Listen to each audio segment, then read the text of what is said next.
Welcome to the Human Services Committee. It's Monday, December 5th, 2011. We're late starting tonight. It is actually about 13 minutes past 8 due to the length of a township board meeting. So apologies to everyone who came to attend this evening, but we'll get underway right now. We have a quorum, and the first item is approval of the meeting minutes of November 7th, 2011. Is there a motion to approve? So moved. Second. All in favor? Aye. Any opposed? Okay. Items for consideration. H1 is proposed ordinance 56011, enacting a new subsection to the City Code Title 1-17-4, sale or lease of real property. Okay. Larry Raffles here tonight. I'm going to speak to this. Good evening, everyone. My name is Larry Raffle. I'm here on behalf of the Park and Recreation Board in support of a proposed ordinance enacting a new subsection of the City Code relative to the sale and lease of real property. And this is the third time we've been before this committee. In a little of history is, in fact, we came before, we revised the ordinance, came back again, and then provided additional clarification at that time. Our proposed subsection of the ordinance really hasn't changed at this point, and we do feel very strongly that we need some type of control in place to ensure that we maintain the level and quality of open space that we have right now. Again, the subsection that we're proposing does absolutely nothing to the existing ordinance other than ensure that if park or open space is sold, it is replaced with park and open space. Because like I mentioned at our last hearing, once open space is gone, it's gone. It's never coming back. And it's easy to develop on open space if there's no controls against it. And again, this is not on any particular piece of property right now. It's not towards this committee or this council. But the Park and Recreation Board is thinking long-term and somewhere down the line. And we just want to ensure that if we do, for whatever reason, sell or lease open space, that we have the opportunity to gain open space. And a couple of reasons, and I'm going to make this brief because this is nothing that you haven't heard before, but one of the very key items in this is when the city looks to obtain grants for open space acquisition or development, one of the things the state looks at is ordinances relative to the maintenance and provision for open space, as well as the ratio of open space per residence.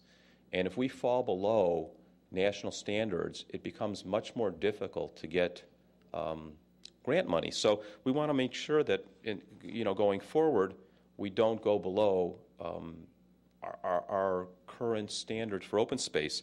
And one of the items that came up before was the location of parks and open space. And if we look at a zoning map of the city of Evanston, it's clearly identified as open space, although you'll find things like cemeteries and possibly right-of-ways may be in there. But in general, anything that's identified in the zoning map as open space is property owned and operated by the city of Evanston. And if that property, and that's the property that we're considering as part of this ordinance.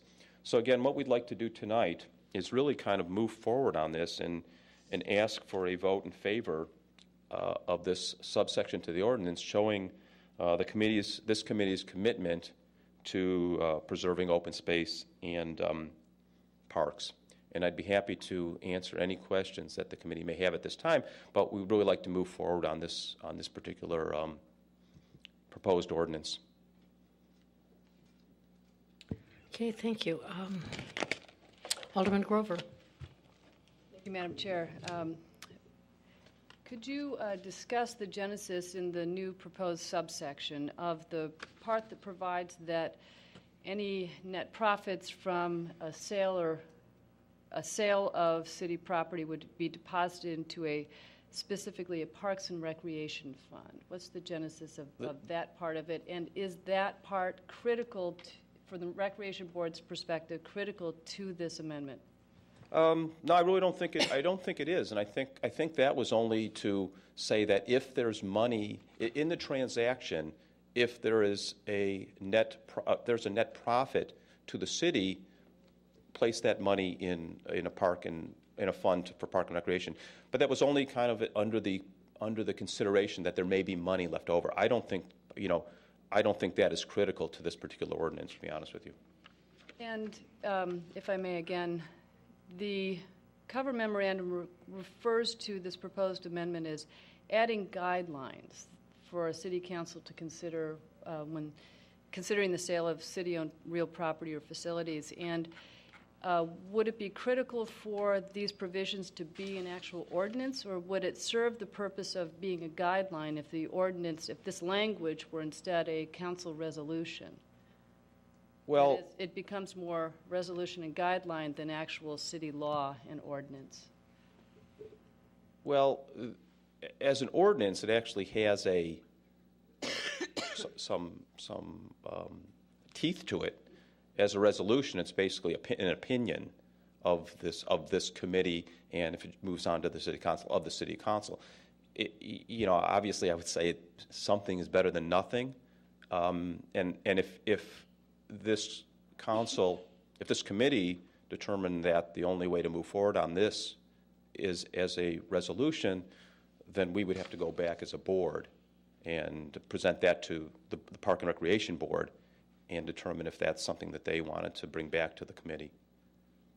I think everyone on this committee would agree that Evanston, being a landlocked city, needs to preserve what open green space we have, and I know that it's not this council that would be your worst-case scenario for preserving our green space and open space, perhaps a subsequent city council, and this would then protect all of our existing open space from some kind of subsequent council's action to sell it. But I'm not knowing how my colleagues on the committee are feeling about this, looking to see if there's some wiggle room in what's been proposed. Well, I would say that we'd like to poll the committee, and if the committee clearly does not want to move forward in this ordinance, then we could go back to the Park and Recreation Board and see if they would be willing to come back to this committee with a resolution.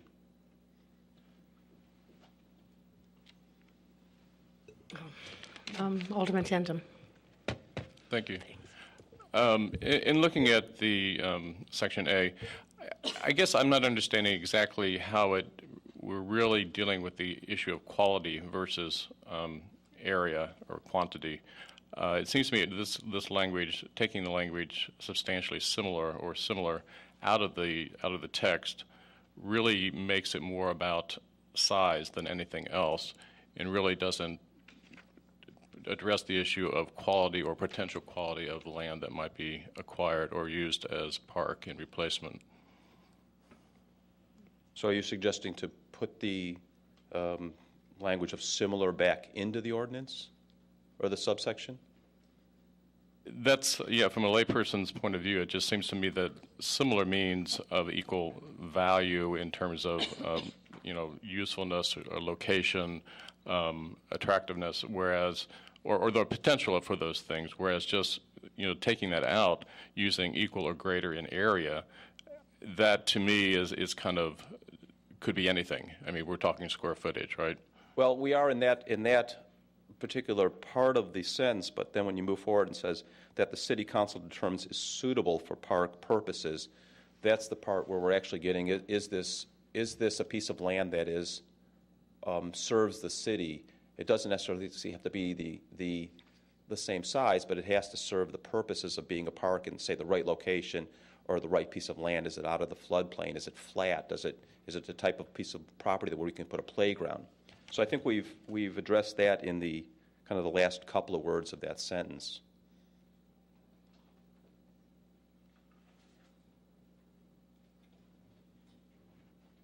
okay.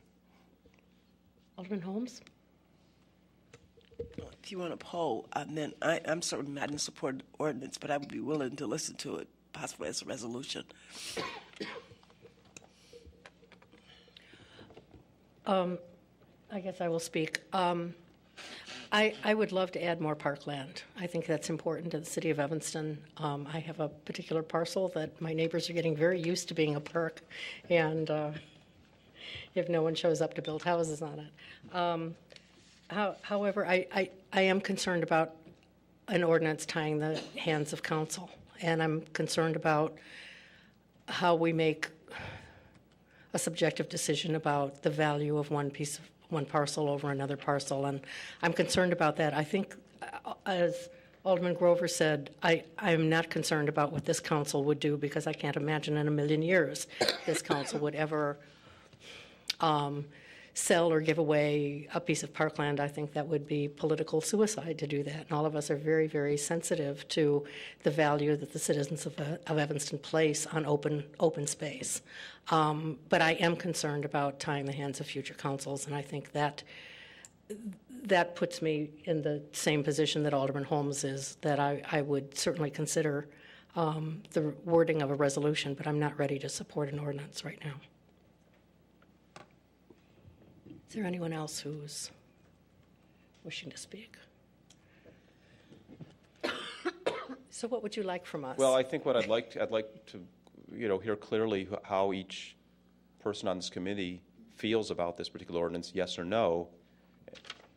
Well, you've heard from 4 of the 5 of us.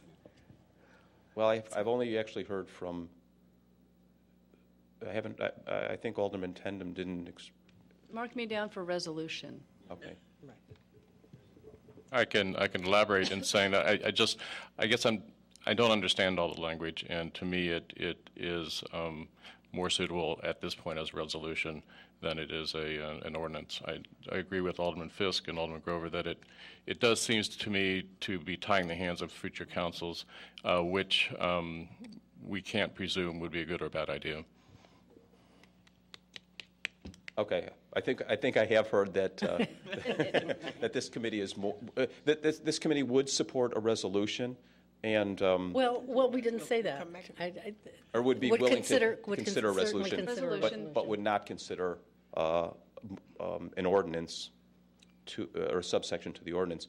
So at that point, I guess what I need to do is then go back to our Park and Recreation Board to present that to them, and then come back to this committee with a resolution if the Park and Rec Board deems that's the right way to handle it. Okay, and I'd be willing to do that. And perhaps discuss with our Park and Recreations Board if the provision about profits going to the Park and Recreation Fund is divisible from a potential resolution. And Okay. how strongly they felt about it.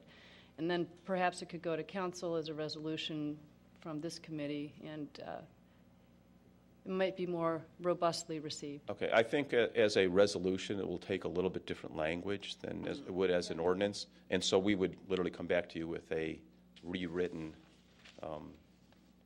paragraph that would be more suitable as a resolution than an ordinance. Okay? Thank you for all the work on Well, this. thank you. I appreciate all your time on this. Thanks, Larry. The next item is item H2, Township of Evanston, November 2011 monthly bills totaling $87,235.08. Is there a motion to approve? I would move to approve, but I have questions. Okay. Who wants to speak first? Well, I just want to ask, Alderman Holmes. the total of the, this total amount, does that include the fee for the lawyer? I don't think it does it? It does not? Does it include the $2,000? Yeah. Okay. And I would move that be deducted from the total? Now, is that amount, 2,000, I think even, isn't it? yeah, his total bill was a little over that, was 2016 or something, a little. Did he, It was 21 something, oh, okay. 2172, I believe, the total bill.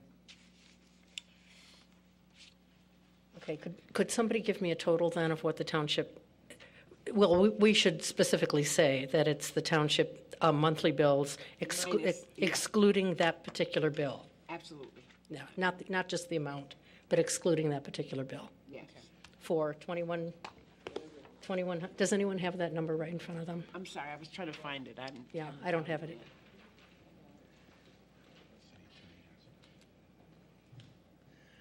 Great, thanks. Okay, we are, could someone give me Alderman Holmes, you're amending the motion to approve the township bills minus the bill from Gregory Pellini In the amount of, in the amount of $2,172.61. so moved. Is there a second? Okay. Are there any other discussion? Alderman Grover. Thank you very much.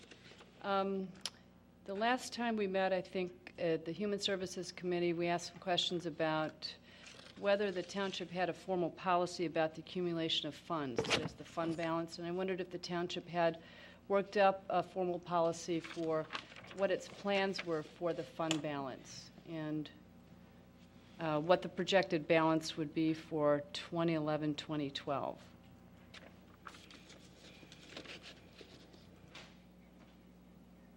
Not at this time. I'm working on it, and I will get it together. I have another question, if I may. Is anyone else? Sure.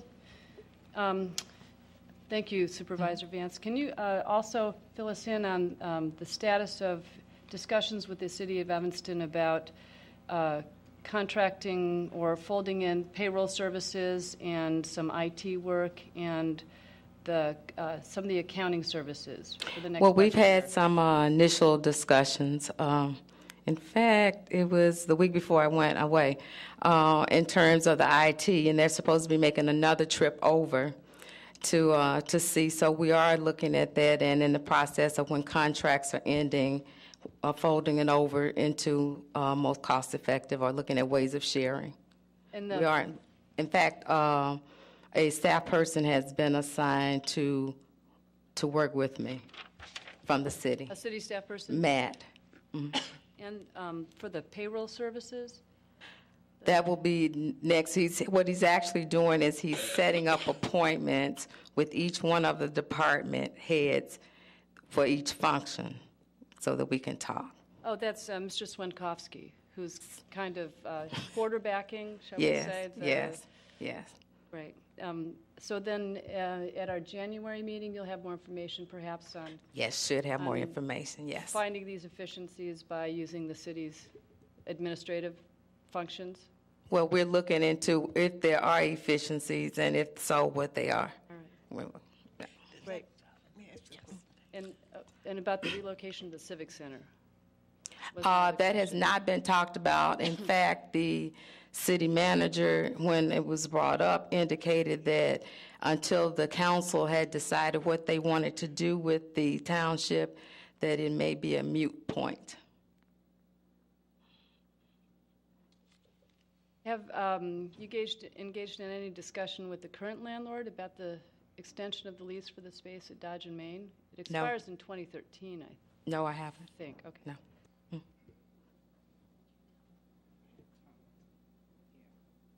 That was my Peter. I was going to ask about the landlord, but Jane just asked it, so that's all I have. Yeah, I am concerned about that lease because usually you have to give an intention to renew 12 to 6 months in advance. Nothing has been brought to my attention. That lease expires in 2013. The landlord has had no discussion with me, nor I with him, because I think the landlord is aware also of the fact that there's a issue regarding the space. Because I think we need to give direction that that lease should not be,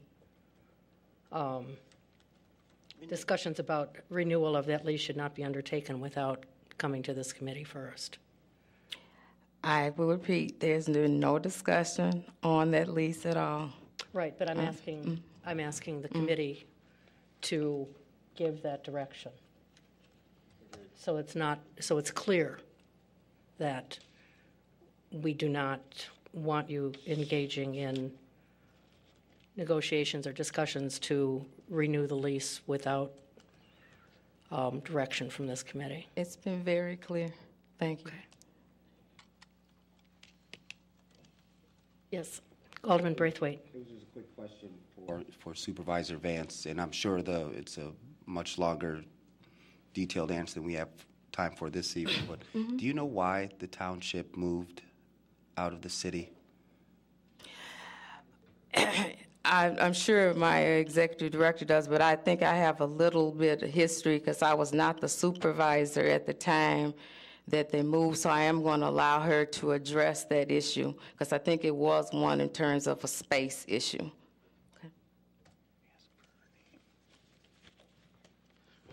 Yes, in early 92, we were stationed here in 3 locations. The administrative office was downstairs in the basement. Caseworkers were in the office right here. And our clerical training was stationed over in Fleetwood where we had to pay rent. We needed space here. We sought out city manager at that time to get additional space. They were going to give us the location where LECTEC is. If we were outbidded by LECTEC, so they gave it to them. We tried to buy property. Council refused for us to, objected to us buying property and suggested that we lease, and we end up leasing and to our current location. So somebody had to approve that. Somebody had to approve that lease. Well, to my understanding, according to the statutes, it's the property was leased under general assistance, whereas the township supervisor have sole control over GA funds to engage into that lease. Ms. Jean-Paul, I just need you to state your name and your I'm position. sorry. That's okay. Rosemary Jean-Paul, Executive Director, Township of Evanston. Okay, thank you very much. Okay. Madam Chair and members of the committee, I do want to advise you that I've been requested to meet with both Bonnie and Rosemary to give them a tour of the facility. And we have reached out. We're setting up a meeting to tour this facility in the event that something can be worked out in the future with respect to moving them back. So we are working on setting up that meeting and a tour. That meeting is actually scheduled for the 9th, so it For the has been 9th? confirmed. Thank you. Is there, Mr. Gaynor, then is there actual adequate space within the building where they would be able to have a wing or unit or whatever, how many square footage that they need, and not be spread it out in 2 or 3 different locations? Well, that would be our intent, and I think that's why we want to walk through and take a look at what their needs are, what's available, and then we can come back and make an informed decision. And I'd just like to also add that at that time with us relocating to the Main Street address, and it was also an issue of our clients walking throughout the building in different areas for benefits that's issued. So that was another issue with security that the city had as well. Okay, thank you very much. We need to vote on the bills, I think, don't we? I got one more question. Okay. In terms of the lease, and I understand, I think it has been made clear that we didn't want to negotiate a new lease. But if, excuse me, if there is adequate space here in the city, has there been any conversation at all, Supervisor Vance, in terms of if there's a penalty for that lease, or would we have to pay it out, or do you know? My understanding is that that had been turned over to your township attorney to look into. Oh, okay. So then maybe we can have an answer on that at the January meeting, Michelle. Thank you. Okay, so let's vote on the monthly bills. I don't know what the final amount is, but I think we've made it clear that, okay, $85,162.47, excluding the bill to Mr. Polini, the attorney. All in favor? Aye. Any opposed? Okay. Okay, we're moving on to H3, which is the township audit. Are there any questions about the township audit? Did you want to come up and speak? We would love you to, yes, we would love you to come up. If you would just give me your name and title. Yeah, I'm Jason Coyle. I'm the partner with Baker Tilly. I was the partner on the audit this year.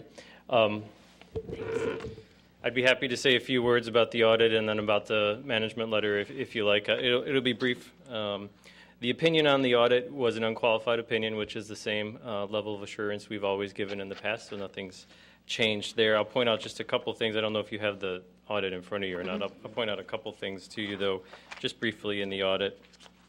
On page 7 of the audit, if you do have it, this is basically both funds of the township, and then we add in the capital assets as well and put it in one column. The township doesn't hold any debt, so there isn't any debt to show here. And as of March 31st, which is the fiscal year end of the township, they had $2.6 million in assets.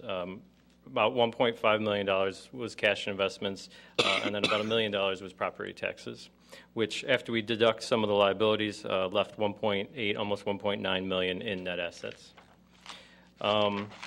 If you flip to page 10, this is the income statement of both of the funds, the general town fund and the general assistance fund. And we could see here both of the funds near the bottom right-hand corner had expenditures that exceeded revenues of about $265,000. So we saw the fund balances decrease slightly down to $1.8 million as of the end of March. But if we look in the back of the report, specifically on page 25, this shows the budget to actual. The budgeted revenues for both funds were actually slightly over what was anticipated when the budget was set, and the expenditures for both funds were rather significantly under budget to a total of about $267,000. So even though the funds did lose some money, if you will, have expenditures in excess of revenues, that was anticipated during the beginning of the year when the budget was set. Unless there's any questions on this audit, I will move on to the management letter. Be happy to entertain any questions, though.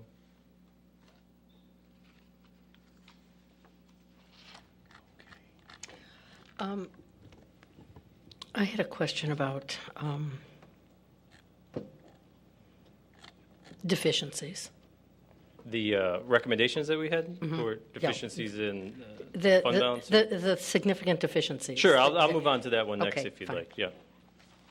Yeah, the other pamphlet then, book that I'll talk about is we call it our management letter. It's our communication from the auditor to both management and to the governing body, which in this case would be the committee here. When we come in to do our audit standards require us to walk through controls and procedures within the finance department at the township. And in doing so, if we identify anything that is a risk in the operations, we're required to communicate certain items to the governing body. This is required of any entity that gets an audit. The city has similar communications as well.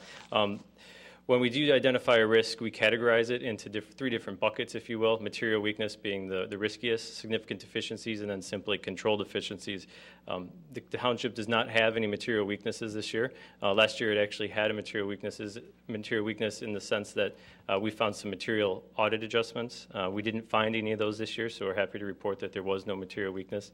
The township made some improvements in their ability to be able to produce this financial statement right here. And to be honest, an organization of the township's size, which is a relatively small organization, it's very, very rare to have somebody within the staff or contracted out who can prepare this financial statement. So really, I would have anticipated there to be a material weakness over financial reporting, but the township does not have that because of the efforts that they've made.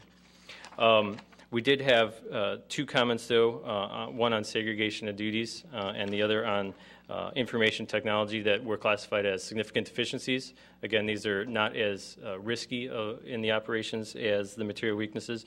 The segregation of duties has been around for a couple of years, and it's mainly due to the fact that there's relatively few people at the township, and so you can't have ideal segregation of duties, which is where you would have different people doing non-compatible tasks, if you will. But there are certain oversights that have been put into place, certain review processes, monitoring, that allows us to reduce these comments from what would be a material weakness down to a significant deficiency. The township has done basically what they can with the people that they have to be able to mitigate some of these risks.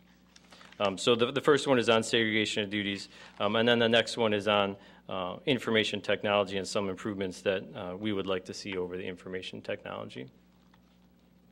I believe there is also one on control deficiency over payroll. A control deficiency, again, is the least risky. I believe there was another control deficiency last year over journal entries that the township has made some improvement on, and we removed that altogether now. So seeing a couple of points of improvement since last year, which is always what we like to see. But I'll answer your question if you would like on the. Mm-hmm. Anyone else have questions? Okay. Is our motion to approve or to accept the, Accept the report. I would Accept move the to report. accept the audit. okay, all in favor? Aye. Any opposed? Okay, thank you very much Thank for you. coming. Okay, we have several items for discussion. Review of police complaints.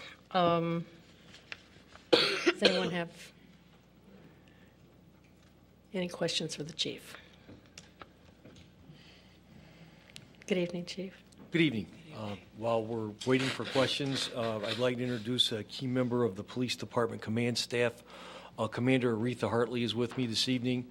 She's been assigned effective December 1st of this year to the Office of Professional Standards, so she or Sergeant Hartsglass will be accompanying me to these events in the future. Thank you very much and welcome. Okay, Alderman Grover.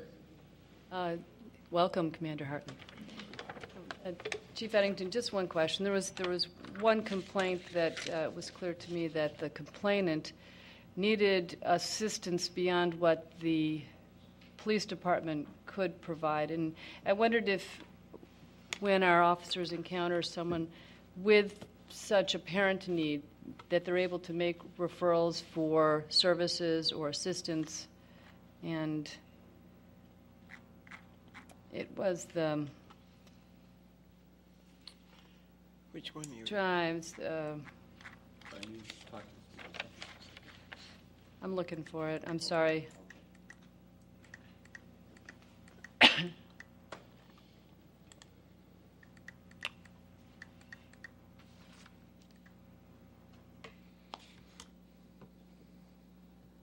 That one. My apologies. I think it might have been DI 11-13.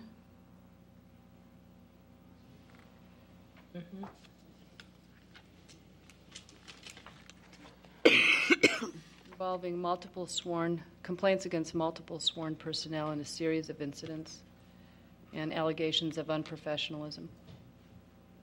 Yes, I recall that one, and we, let me speak generally and then specifically to that one. The officers have at their disposal other resources, including victim services and also youth services that can divert individuals in need of assistance out of the criminal justice system into more supportive systems. All the people we have serving in those capacities have been with the department several years and are familiar with the other agencies in the Evanston jurisdiction and elsewhere in the county that can be of assistance. The particular instance you're referring to, I think there was a long-standing history, and I am not certain those referrals were successful in that case.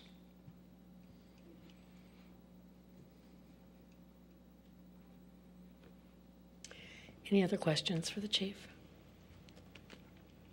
Okay, we'll move on to HH2, which is a report from Northwestern on drug and alcohol enforcement and off-campus policing. And I think you've all seen the letter from Chief Lewis. Mm-hmm. And this actually came about for a couple of reasons. There was a testimony taken at this committee at, I believe, our last meeting when we were discussing, or maybe the meeting before, when we were discussing the marijuana enforcement. And the young person that was addressing a report that they had put together at their university, I think, is it UIC or Northeastern Illinois? Okay, University, presented a map, and there was no enforcement on the Northwestern campus. There was other testimony from a counseling provider who also said that, as far as they knew, that there were no incidences of tickets written for Northwestern students. So I asked for some clarification on that, and it appears that there have been citations given to Northwestern students. They just were not on our map. And so I'm wondering how those are integrated with information that we have as a community about where both citations are given or arrests are made, and how are we working in conjunction with the university to ensure accurate reporting? Madam Chairman, there's a couple points I'd like to make.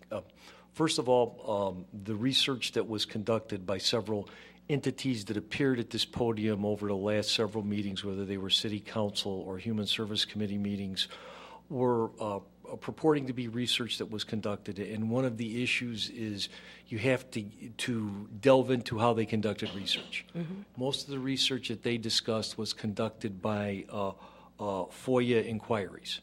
Now, the problem with a FOIA inquiry, you ask a specific question, we give you a specific answer.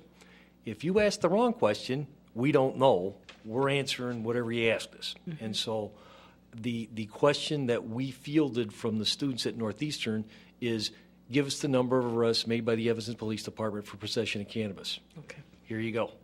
And so now, if you take a broader perspective and say, we'd like to know about all arrests inside the jurisdiction. Now, we've recently been assisted by Cook County in several operations. We've been assisted by the federal government in several extended undercover operations.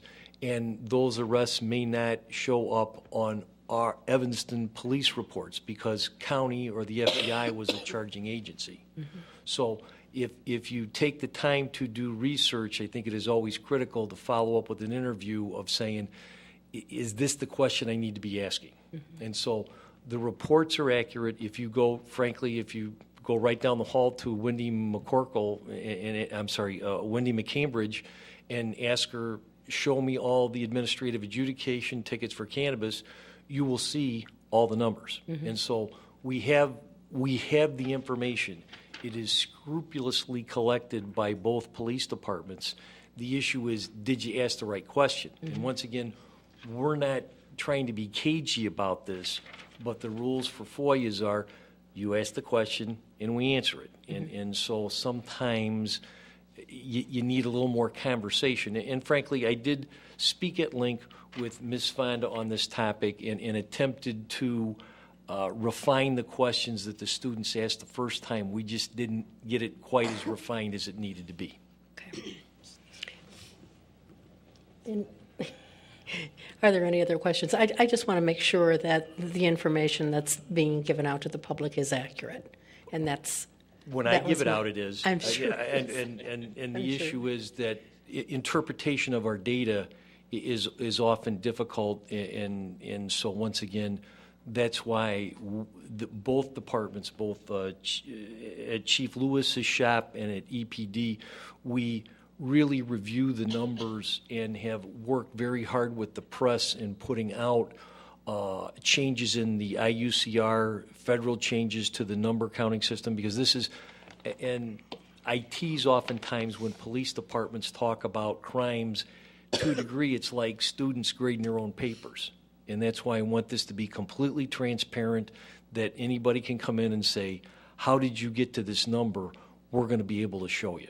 But it's going to take a significant amount of research for us to be able to convey what we did and how we did it and the rules by which we compiled those numbers. Mm-hmm.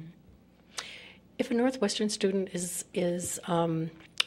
given a citation for possession of cannabis on the Northwestern campus, is that an Evanston ticket or is that a university police ticket? I guess I don't understand. It comes here to our administrative adjudication. As a matter of fact, I have one of those citations that was issued this weekend, and that citation will come to Evanston administrative adjudication.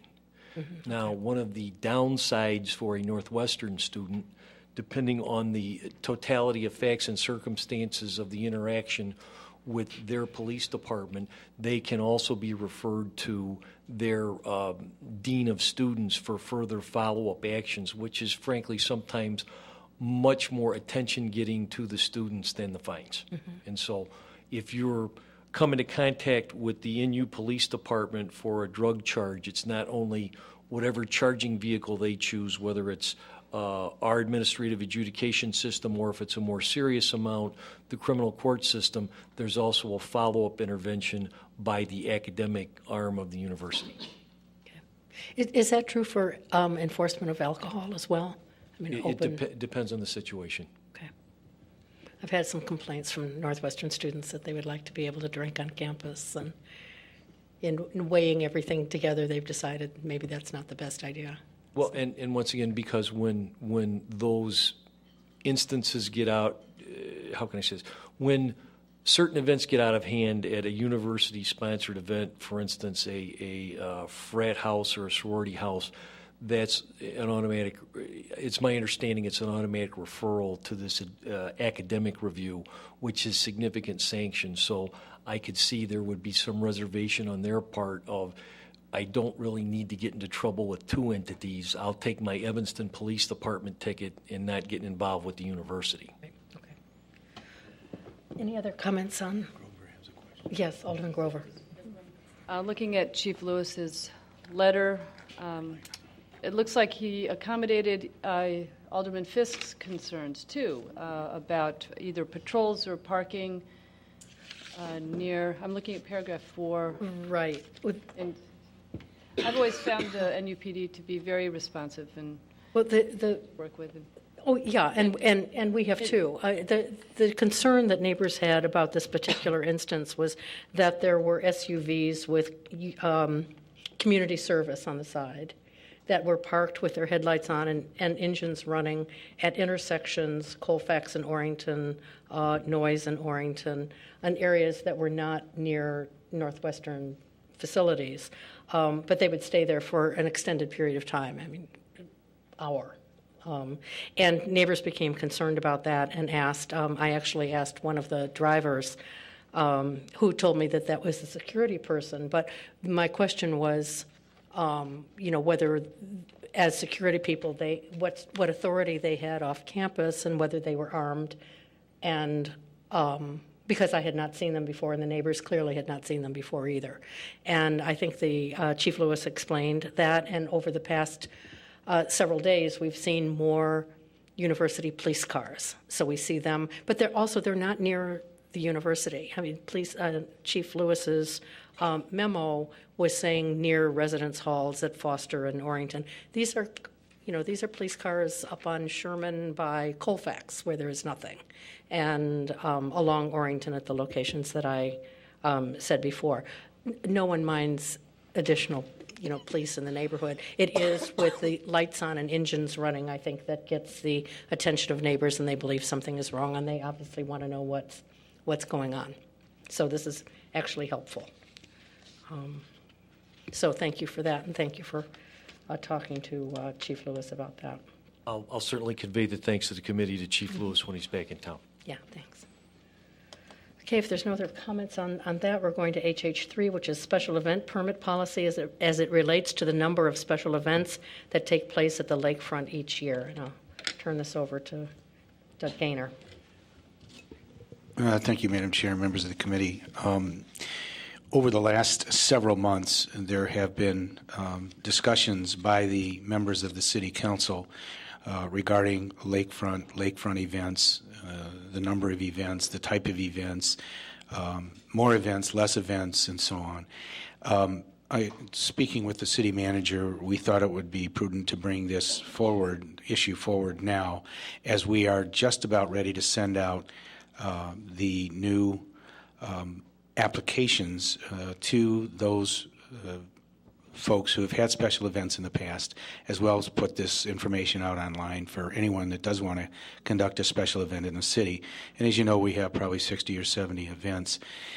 In particular, though, this was a discussion by many members of the City Council over the last several months about lakefront events, the number of events, the number of event days. So we've brought that forward for discussion purposes by this committee. Thank you. We have one person signed up to speak, David Reynolds.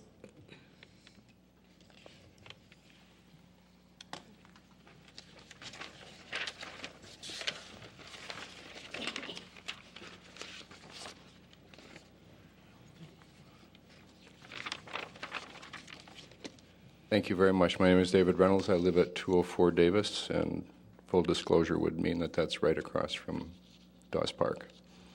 I am here to hear what the city's thoughts are about additional major events if they were to change the policy and move these 7 events from major to minor. Would the city be, Doug, would the city be considering more things like 2-day festivals? What sort of inquiries have you had from people that want to conduct events?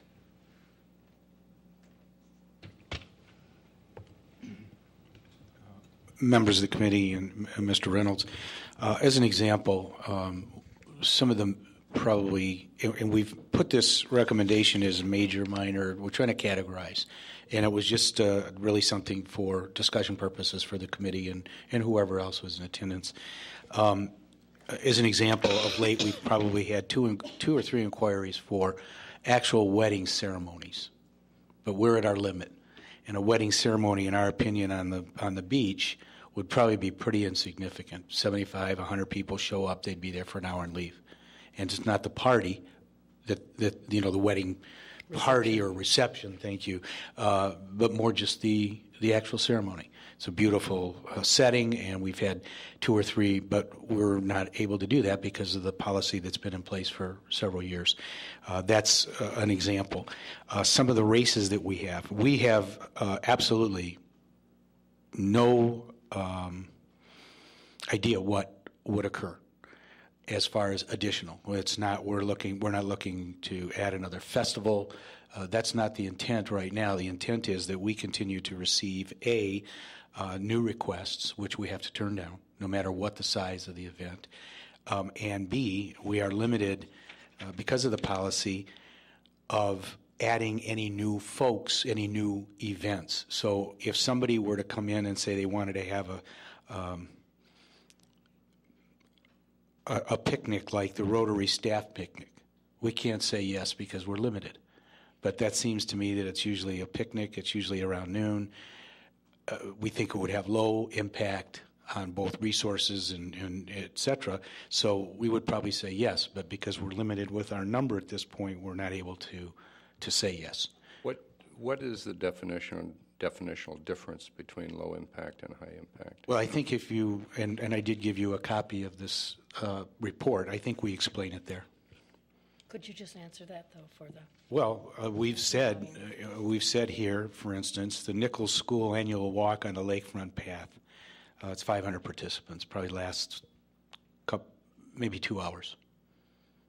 That's a low impact in I guess what I'm we a would little say. confused then that Ricky Birdsong with 3,000 people is low impact and the 5K Turkey Run with only 1,500 people is high impact. Well, and it depends on where they're, each of the events depends on where they're actually going. A number of our events, for instance, we've said the North Shore Century bike ride would probably have a high impact. But in fact, that ride, even though they register and start out at Dawes Park, they leave the area.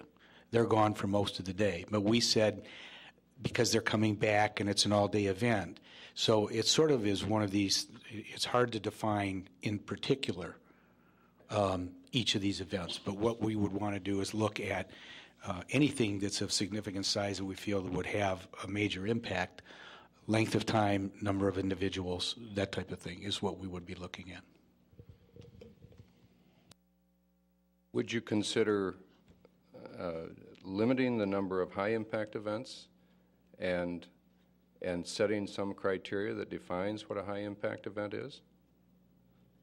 I agree with you that the North Shore Century is, as far as a neighbor, is of no consequence whatsoever. Several of these events, several of these runs are not. But things that are amplified and things that last a long time do really have an effect on the neighborhood. And our staff agrees with that. And that's why we would want to limit amplified activities. And I think we, for instance, the only activities that we would probably want to consider currently in our proposal, and this is to the committee, would be those that are amplified, large numbers of folks, length of time. And so those would be the ones that we would want to limit also. So if you're, I guess I'll try to ask this question another way. If you are asking for more events, are you willing to actually come up with some criteria that defines what a high impact event is and limit the high impact events to the number that we presently have? I think that's a decision. Yes, we would be certainly with direction from the committee to develop additional criteria. This was a discussion item to put on the table because, as I indicated earlier, we're trying to come up with our new application and get it out. So we thought now was a good time to bring to the committee to let them, the committee members may not like the suggestion that we put on the table of high impact, low impact. So it's really up to the committee to discuss. But yes, we would certainly would limit high impact activities at the lakefront. That would be our intent. Okay. Well, I think that the lakefront can certainly tolerate some more low-impact events. I think it becomes an issue if there's one every week or one or two every week, so I do think that there should be some limit to the low-impact events, and I do think that the high-impact events, some of which really are high-impact, should be defined and should remain limited to what they are now. Thank you. Mm-hmm. Alderman Holmes and Alderman Grover, I don't know who was first.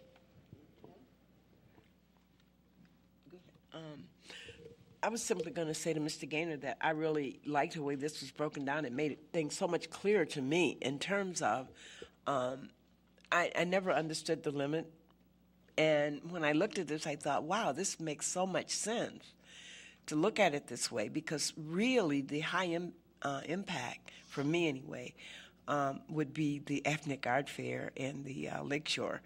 4th of July is one day, and it's in the evening. I know it's a lot of people. I understand that, but what I'm saying is one day. Those other two events are 2 days, if I remember correctly. Nothing else on there is 2 days. I mean, we only have 2 days of which we really have, I understand the one day can be horrible, so I'm not minimizing that, but I'm saying that when you see it like this, then you begin to really see it in a better perspective in terms of what is actually happening there. So I really like this. I like the idea of considering many more, and when I say many more, I'm not talking hundreds, but many more low-impact events that could happen. Like you said, you use the example of a wedding, but there might be other events that would last just a few hours, but would give access to the lakefront, to many more people for whatever use that they may want to do. If it's a picnic, I don't know, a small concert. It could be many things, but just a few hours and several hundred people, should not have, a really great effect. Because I like the way you did it. I think you did a good job. Thank you. Alderman Grover. Madam Chair, I think staff is recommending that staff develop the criteria for events based upon the perceived impact level, and we could consult with residents who live nearby as to the actual impact. But I'll agree wholeheartedly with Alderman Holmes that it made so much more sense to me in making the distinction between high and low impact, because I think the original policy limiting events came from an effort to manage the impact of these events, and it only makes sense to not lump them all into one category when they don't all have the same impact. And I'd love to see more low-cost weddings on our lakefront, and imagine just the photo opportunities and the great PR that would do for bringing people to the lakefront. And I'm reminded 2 weeks ago doing this turkey trot in Evanston that was in late November, and there weren't any other special events in November, and I think that could have been our second annual turkey trot, but they weren't able to come in the year before because of our limit on the number of events. I may be wrong on that, but just that's my recollection of how that discussion began in the beginning, and I'd like to see more of those kinds of community fitness wellness events at our lakefront, which is the perfect setting. Yeah, and the other thing in terms of, as I think I read it correctly, like the Ricky Birdsong race, it starts at the Y, it ends at the Y. So it's just going through the lakefront. It starts at Longfield. Longfield, okay. Yeah. But, so therefore it certainly is a low impact rather than a high impact, even though the numbers are larger, but they're moving continuously through. So, with me, it would be a slow walk. I'm going to ask the indulgence of the committee. We're having a first ward meeting tomorrow night, and I expect to be discussing this at the ward meeting. Mr. Gaynor's going to be there, and I would like to bring this to the ward, and then come back to the committee with their suggestions. I think the big difference is one that is correctly identified, and that is, amplified music, tents. Length of time, all of these things that not only impact surrounding residents, but impact the other people who want to use the park. I mean, it is not a very large park.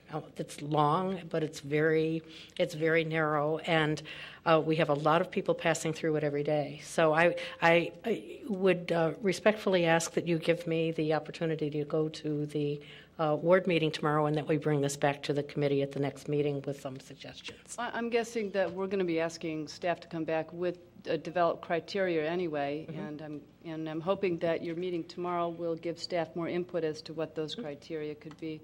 Will it come back to this committee, Mr. Gaynor? It should. I'm guessing. So. Well, what will that do with your time in terms of getting your permits and stuff out? Because, Is that February? Well, the first page of the application is due by the end of January. The complete package is due by the end of February, and then we bring that full list to Human Services and City Council in March. The deadlines, we may want to move those deadlines up a little bit. One of the issues that we hear from a lot of the proponents of these events is that they need enough time to advertise. Mm-hmm. And so sometimes if we wait till April, it's already too late for them to advertise and really get the type of promotion they want. But that's mainly for the major events. Well, that's for, anybody, any of the races or runs or, right. If it's a wedding, they still need to have that advanced time. So it's, we're looking at that also. But we can certainly accept applications, and we can look at, do some tentative discussions with folks. Yeah, right, because this is a major policy change. I mean, this is changing a policy that's been in place for a good number of years, and I think it behooves all of us to do it correctly, and I'm sure that we will. the policy does apply to the entire lakefront, all of our lakefront parks, and so weddings just at Dawes? No, the whole lake. The whole lakefront. So weddings on Lee Street Beach would also fall under this, and weddings or events at Lighthouse Beach are also covered but limited by this policy. So by opening up to more smaller events, we might be able to open up more of our lakefront to these kinds of events as well. Okay, thank you. I have one question. Oh, I'm sorry. You're hiding behind my... The notion of a wedding on the lakefront is very intriguing, I think, using our lakefront more in that respect. That's almost like a private event. Is that something that has, still the rules that we have now still apply to something that's very small and very private like that? Is there any reason to have a separate category for something that's typically, a family or a very private event, very small, like a wedding or something? Well, right now we don't really differentiate. We have weddings, for instance, at the Rose Garden, and those are very, I think that would be similar to what you're speaking of, and that's Do they have to apply to the same, They apply to our department for that. to this, by the same deadline, by February deadline, or? No, those are year-round. Those are They can schedule. They can schedule that at any time. Weddings on the dog beach. That's a dog wedding. That's a dog wedding. I was going to say, Judy, it's not. Wasn't joking. I was being serious because they're talking. We're going to have a dog walk, and maybe a wedding, and maybe even a dog restaurant. Slow down. I'm serious. Okay. You should have been. You should have been at the Economic Development Committee meeting. Okay. That said, the next announcement is that thank you all for your support over the past few months. Alderman Grover is going to be your next chair, and I believe Yvonne Thomas is going to be your staff. So thank you, Alderman Grover, for relieving me of this. Thank you, Alderman, for your months of service. Absolutely. Thank you. All right, is there a motion to adjourn? So moved. Thanks. Our next meeting is when? January 4th, Wednesday, January 4th.